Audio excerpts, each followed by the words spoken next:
Le deuxième forum de l'initiative Ceinture et Route, qui va rassembler des dirigeants du monde, se tiendra à Beijing.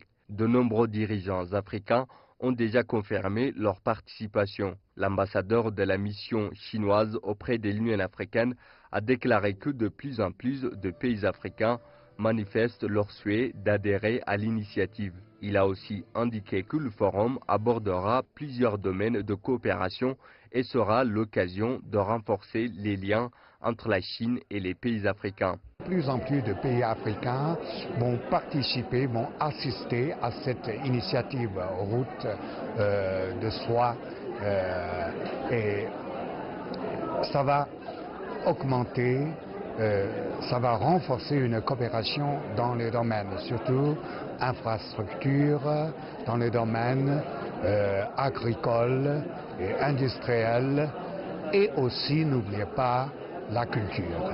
Zemedine Nigatu, expert économique américano-éthiopien qui porte en haute estime le forum, a souligné que les décisions qui en sortiront seront indispensables aux décideurs politiques africains et du monde dans l'orientation de leur politique. La Chine est un partenaire très puissant de l'Afrique, à la fois sur le plan politique, mais surtout sur le côté d'investissement économique. Vous voyez des données selon lesquelles la Chine est le plus grand fournisseur de financement en Afrique. La Chine engage maintenant très sérieusement l'Afrique dans l'initiative Ceinture et Route. Ainsi, lorsque ce type de réunions et de délibérations ont lieu en Chine, ceux en Afrique y prêtent une attention particulière, parce qu'ils peuvent planifier leur stratégie en fonction des décisions prises à Beijing. Auparavant, on ne suivait ce genre de choses que lorsque cela se faisait à Washington, à Bruxelles, à Londres ou dans certaines de ces grandes villes occidentales. Mais ces jours sont maintenant révolus. La Chine est un acteur très important dans la scène économique mondiale. Je pense donc que pour les décideurs politiques, ces événements sont indispensables à suivre.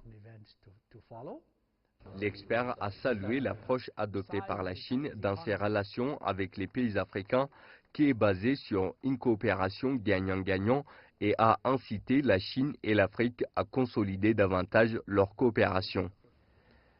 L'ascension de la Chine a aidé l'Afrique au cours des 10 ou 15 dernières années.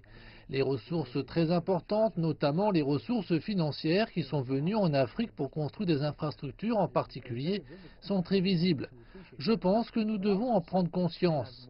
Je constate également que la Chine progresse dans la chaîne de valeur, tout ce qui était bas de gamme auparavant, en les transférant ici en Afrique, en particulier dans le secteur manufacturier.